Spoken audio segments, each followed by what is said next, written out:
La deuxième saison de Squid Game nous a présenté des personnages intéressants. Certains étaient légendaires, mais d'autres ont déçu. C'est ce dont nous allons parler ici. Aujourd'hui, sur Charlie et Al, nous allons établir un classement des personnages. Nous examinerons les meilleurs, les moyens et les pires de la saison. Prêts? Commençons.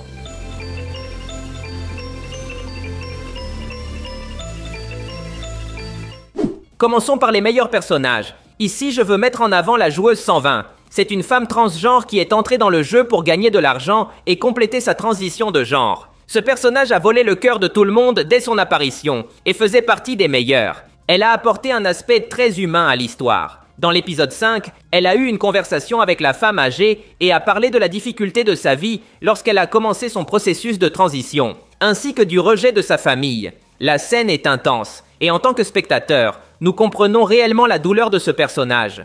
Cette joueuse s'est révélée très capable dans les jeux, et j'ai aussi adoré qu'ils lui donnent un passé militaire. Elle s'est distinguée dans la révolte de Gi-hun, prenant immédiatement les commandes, et sa présence s'est fait sentir à tout moment. Ce personnage est devenu quelqu'un de très fiable et aimé. Elle me rappelle beaucoup Ali de la saison 1.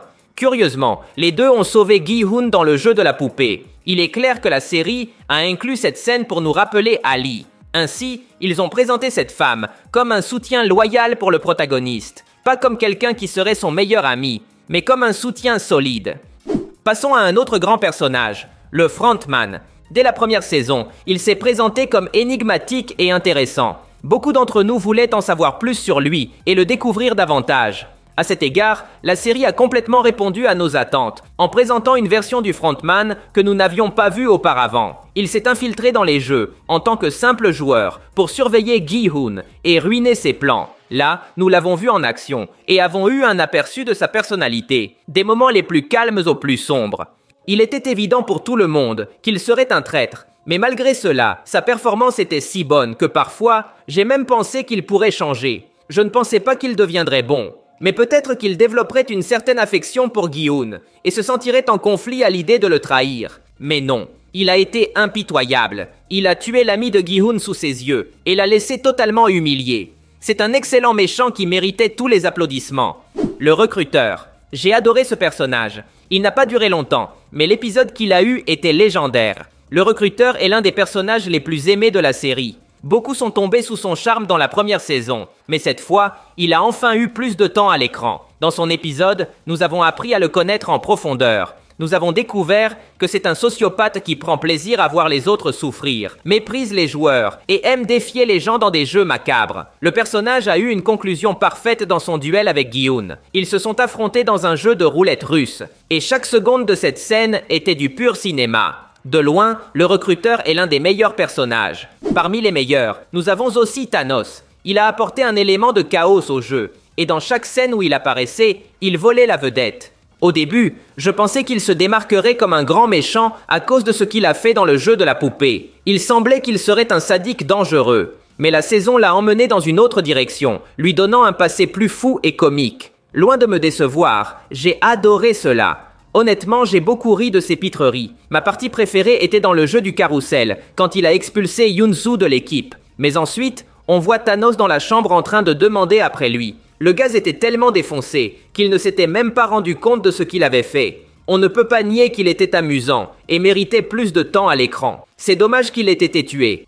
Parlons de la femme âgée. Je l'inclus également parmi les bons personnages. Elle n'a pas beaucoup brillé dans les jeux, mais elle était très charismatique. Elle a eu un moment très tendre avec la femme transgenre et a aussi servi de soutien pour des personnages comme la femme enceinte ou même son fils. La femme âgée n'est pas un personnage qui se distingue par elle-même, mais sa valeur réside dans le fait qu'elle est un excellent soutien pour les autres personnages, ce qui lui donne une grande valeur humaine. Elle est très attachante et je suis sûr que tout le monde serait dévasté si elle mourait. Passons maintenant au personnage moyen de la saison. Ici, je dois placer Gi-hun. Je sais que c'est controversé de le mettre ici, mais la vérité est qu'il n'a pas autant brillé que dans la première saison. À l'époque, il avait des scènes légendaires, comme lorsqu'il a dit au revoir au vieil homme dans le jeu des billes. Il a également eu de grands affrontements, comme celui contre Sang-woo en finale. Mais dans la saison 2, il n'a rien accompli à ce niveau. Ne vous méprenez pas, le personnage est correct. Il a eu de bons moments comme lorsqu'il a vaincu le recruteur. C'était sa meilleure victoire de la saison.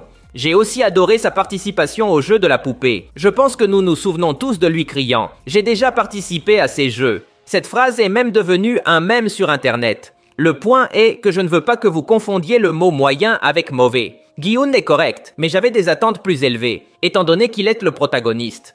J'inclus également l'ami de Gi-hun dans la catégorie moyenne. Bien que sa mort ait été émouvante, nous pouvons convenir qu'elle n'atteint pas l'impact de celle d'Ali dans la saison 1. Il manquait ce petit plus pour en faire le sacrifice ultime de la saison. Je pense qu'ils auraient pu lui donner un jeu où il aurait vraiment pu briller. Cela dit, il a eu quelques bons moments. J'ai adoré la conversation qu'il a eue avec Gi-hun dans l'obscurité. C'était une scène très touchante et bien réalisée. Encore une fois, permettez-moi de clarifier. Être moyen ne signifie pas mauvais, mais je ne peux pas classer ce personnage plus haut car, honnêtement, il ne faisait pas partie des meilleurs.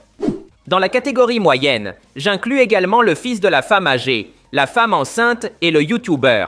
Ces trois personnages n'étaient pas mauvais, mais ils ne se sont pas non plus démarqués. Ils avaient des intrigues intéressantes, mais leur développement était minimal, et aucun d'eux n'a eu un moment marquant dans la saison. Peut-être que le plus notable des trois était le YouTuber, car il a réussi à tuer Thanos, mais cette mort était assez médiocre, et je ne la qualifierais pas de grande scène.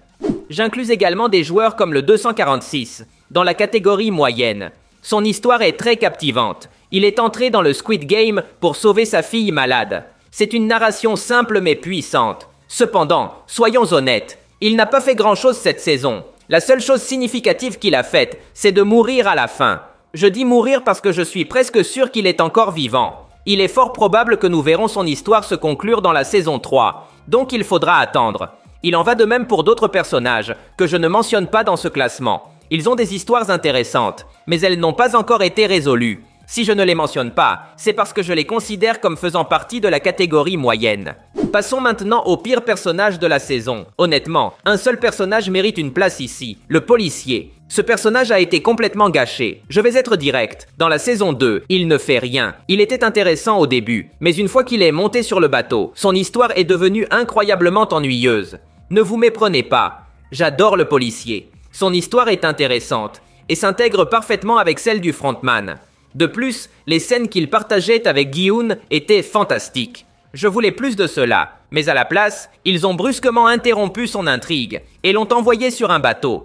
Dans la saison 1, bien qu'il ait eu un temps d'écran limité, il avait réussi à conquérir de nombreux fans. Mais dans la saison 2, cela n'a pas fonctionné. Ils ont essayé le même tour, en lui donnant une histoire secondaire, avec des scènes minimales. Mais cette fois, cela a échoué. Pour réparer cela, il aurait suffi de lui donner un moment pour briller. Par exemple, il aurait pu vaincre un méchant de la série, comme Gi-hun l'a fait avec le recruteur. Ou il aurait pu éliminer quelques gardes ou infiltrés de l'organisation. Il devait nous donner quelque chose, n'importe quoi. Au minimum, ils auraient dû montrer qu'ils découvraient la trahison du capitaine et qu'ils le confrontaient dans un combat. Cela aurait été une conclusion intéressante, mais cela n'a pas eu lieu. Je place le policier dans la catégorie des mauvais personnages, car, contrairement à d'autres comme la femme enceinte ou le YouTuber, il est un personnage principal.